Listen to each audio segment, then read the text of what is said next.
All right, let's talk about something tough. When we hear about suicide, our minds immediately go to a very personal, very private tragedy. But what if it's more than that? What if it's actually a signal, a message that our entire society is sending out when it's under extreme stress? That's exactly the idea we're going to dig into today. I mean, it's a huge question, right? When a life is lost this way, the loss is just immense.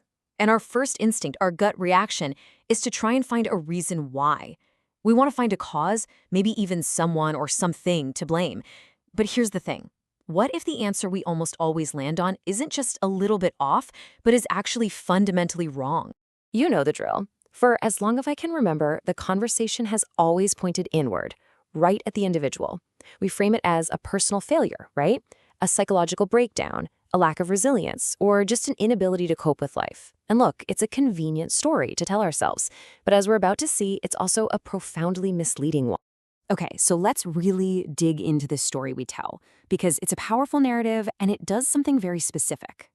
By putting all the focus on individual weakness, it lets all the systems we live and work in, our schools, our jobs, our cultural expectations, it lets them completely off the hook.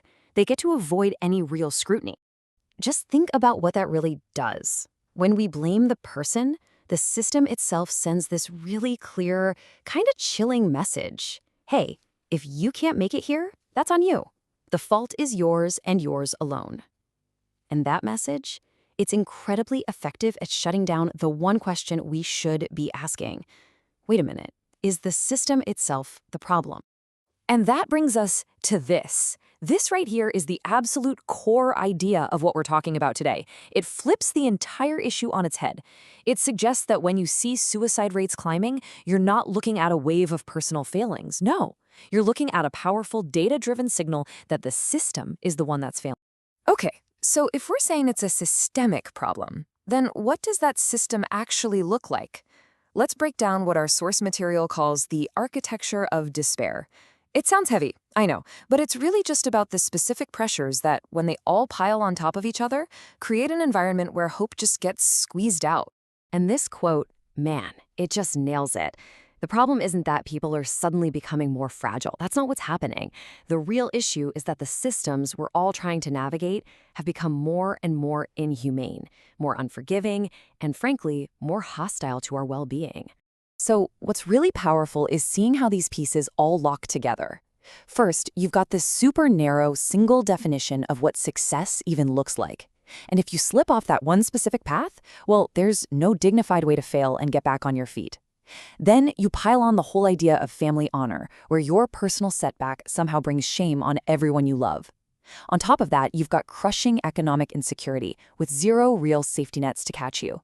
And to top it all off, we have this culture of emotional repression that teaches us from day one to just suck it up and suffer in silence. It's like walking a tightrope with no net and in a hurricane. So all of this builds up into a really dangerous equation. And look, it's not just about the pressure itself. I mean, lots of societies are high pressure. The real problem is what happens when you have all that pressure building and building in a sealed container with absolutely no release valve. Just look at the contrast here. It's night and day. In one column, you've got a system where all that pain has nowhere to go but inward, where being silent feels like your only choice. But then you look at the other side and you see what a supportive system actually looks like. Counseling is easy to get. Failure is tolerated, not condemned. There's empathy built into the institutions, and you get credible, real second chances. The difference between these two worlds? It can literally be the difference between life and death. So, when you boil it all down, this is the simple and honestly devastating equation we're left with.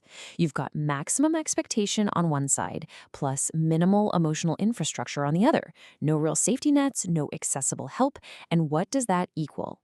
A silent collapse, an internal implosion that nobody sees until it's just too late.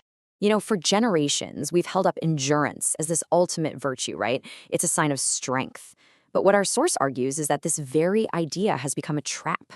When a culture praises suffering but doesn't provide any relief, we start to confuse pain with virtue.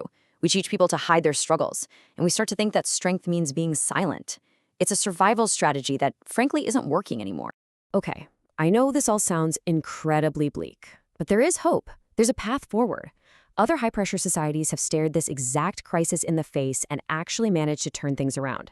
So let's take a look at what happened when they decided to stop ignoring the signal and finally started to listen. And here's the really crucial part. The change didn't come from some vague cultural awakening or a bunch of feel-good campaigns telling people to just be stronger. No, it came from concrete, deliberate, institutional shifts. It was about re-engineering the system itself, not just trying to tweak people's mindsets. This table gives us a fantastic snapshot of how this works in the real world. Take Japan. They have this deep-rooted honor culture and emotional restraint. So what did they do? They reframed the whole thing as a public health issue. They normalized getting mental health help, and they reformed their intense work culture. Then look at South Korea, dealing with hyper-competition and social isolation. They expanded access to counseling and ran huge public campaigns to reduce the shame around it. See, different problems, but the same core solution, taking institutional action.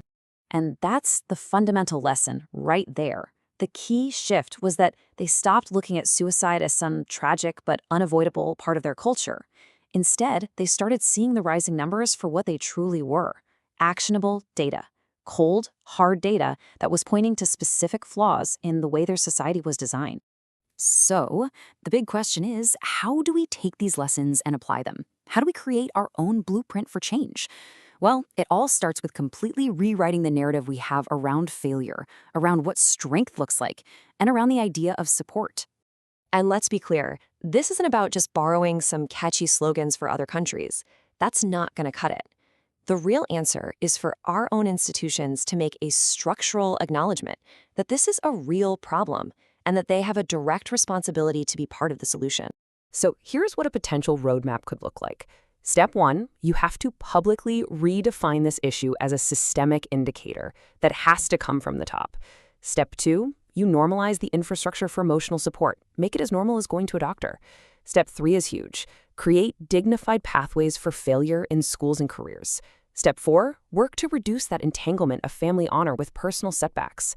And finally, Step 5, we have to change the entire story of what strength means so that it absolutely includes the courage to ask for help. Really, the choice we're facing is pretty stark. You can see it right here. On one side, you have things that will actually work: structural acknowledgement, normalizing support, creating new pathways. And on the other side, all the stuff that has failed time and time again: moral lectures, romanticizing resilience, blaming modernity, or pretending silence is a noble tradition. We have to choose the path that actually creates change. And make no mistake, the stakes here are as high as they get. Because every single time we dismiss a suicide as just a personal weakness, we teach everyone else who's struggling a very quiet but very powerful lesson. And that lesson is, there is no safe way to fail here. You're on your own. And that kind of fear, it spreads much faster and deeper than any awareness campaign ever could. Which brings us right back to where we started, to that central idea. What we're seeing isn't random. It's not a collection of isolated tragedies. It's a pattern. It's a signal. When despair becomes fatal on a large scale, it stops being about the individuals. It becomes about the world we have built around them. The system is speaking to us. It's telling us, loud and clear, that it is broken. And so this is where we'll leave it. Because feeling compassionate or sad about this, well, it's just not enough. Listening to this signal, really hearing what it's telling us about our society, isn't just an act of compassion. It's a responsibility. It's our responsibility. So the only question left is, are we ready to listen?